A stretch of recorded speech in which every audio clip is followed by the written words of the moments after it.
શ્યામ કુમારના નમસ્કાર। આજના વિડીયોમાં આપનું સ્વાગત છે। તો ચાલો દરરોજની જેમ આજે પણ મેળવીએ ઉપયોગી જાણકારી, પણ ચેનલને સબસ્ક્રાઇબ કરવાનું ભૂલતા નહીં।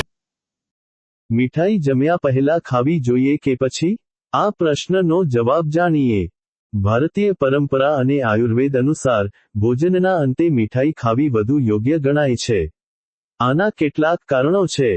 પાચન: જમ્યા પહેલા મીઠાઈ ખાવાથી તમારી ભૂખ મરી શકે છે અને મુખ્ય ભોજન પચાવવામાં પણ મુશ્કેલી પડી શકે છે। જ્યારે જમ્યા પછી મીઠાઈ ખાવાથી પાચન પ્રક્રિયા સુધારવામાં મદદ મળે છે। સંતોષ: ભોજનના અંતે મીઠાઈ ખાવાથી ભોજન પૂર્ણ થયાનો સંતોષ મળે છે અને તમને તૃપ્તિનો અનુભવ થાય છે।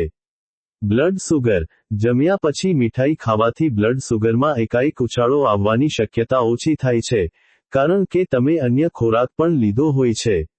જો કે, જો તમને કોઈ ખાસ સ્વાસ્થ્ય સમસ્યા હોય, જેમ કે ડાયાબિટીસ, તો તમારા ડોક્ટર અથવા ડાયેટિશિયનની સલાહ લેવી વધુ હિતાવહ છે।